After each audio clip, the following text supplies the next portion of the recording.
Welcome back. It's time for another installment of The Basics. And before I leave the Star Trek card game for a few episodes to focus on some other card games, I want to talk about cards that are on the ban list. Now, the ban list is getting quite lengthy, so I want to talk about the cards on the ban list that drive me crazy personally and why they should not be banned. So let's get right into it, and I'm going to show you here what's up. Back in the mid-2000s, when Decipher was winding down the Star Trek CCG and switching from 1E to 2E, a lot of us players thought that maybe with the switch, 1E could go back to its former glory and have a lot of those cards that were on the ban list get taken off. Unfortunately, when Decipher went bye-bye with the game, and the continuing committee, which was a group of ex-players who, in my opinion, lost their original purpose, took up being the sanctioning body, the ban list got worse. And these are some of the cards that I cannot for the life of me understand why are still banned in tournament play. And the continuing committee even thought about trying to get people not to use them in house rules. Good luck with that. That's a blatant overreach. But let's get on with the fact of the matter.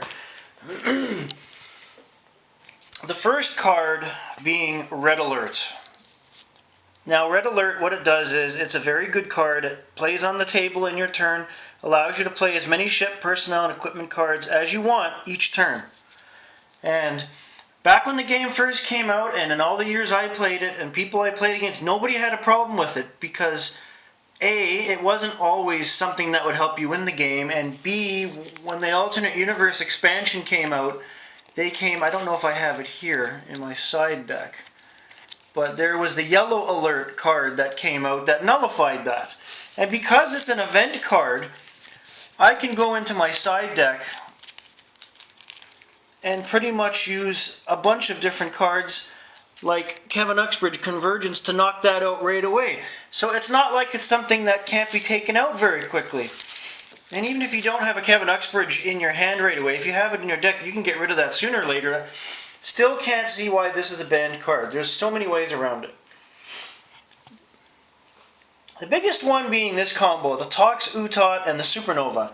The Supernova is an event. You must have the Tox Utot on table. Ta-da! And you play it as an event. Then you play the Supernova. Everything at that mission and spaceline location is destroyed.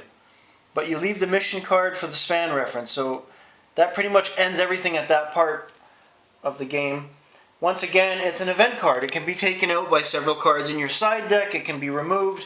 It can be repurposed. It's not like it was never something that could be taken away by other cards. Same with the Tox Utot, because it plays as an event. Raise the Stakes is an interesting card. This is an event. Your opponent must forfeit the game or agree the eventual winner may randomly select and keep one card from the loser's 60-card deck. Cumulative. So if he plays 2 or 3 of these, he gets 2 or 3 of your cards if he wins, or you get 2 or 3 of his cards if you win. If you're playing with your friends, it's not a big deal. If you're playing in tournaments, again, there's ways around that card by using cards from your side deck or your draw deck if you've properly constructed your deck. Interface Generator nullifies a lot of other cards, such as Chalnots, Archers, Rebels, Doors, Phased Matter, Crystalline Entity, Armus, Nausicaans, but it's used as an equipment card. There are so many cards that can get rid of equipment cards within seconds. Time Travel Pod is played as an interrupt. That ship travels into the future, disappears for up to 5 turns, pre-announce the return time. Not as easy as nullifiable as some cards, but you can still get rid of it with certain cards in the deck. I know I've played against a deck that had 2 or 3 of these and I didn't have any problem. The fact of the matter is, the reason why the ban list is the way it is and keeps getting added to, it's being enforced by people who are the biggest crybabies who lost to these cards and now have the power, or so they think, to keep the cards out of the game so it doesn't happen again and they can continue playing and not have to face the big, bad, banned cards. It's too much. Leave the game alone. Put some of these cards back into play, if not all of them. Period. Now, unfortunately, the situation with banned cards is getting worse. If you've paid attention to any news in the customizable card game genre, you've noticed that the makers of Magic the Gathering, which is Wizards of the Coast, have gone the same way as Decipher and the Continuing Committee. They're adding more and more cards to the ban list literally hours before a tournament and causing people to completely rebuild their decks. I don't agree with ban lists. If these cards were so big and bad, when you develop these card games, you knowingly put them in there for people to get and put into their constructed decks and go play with. Right?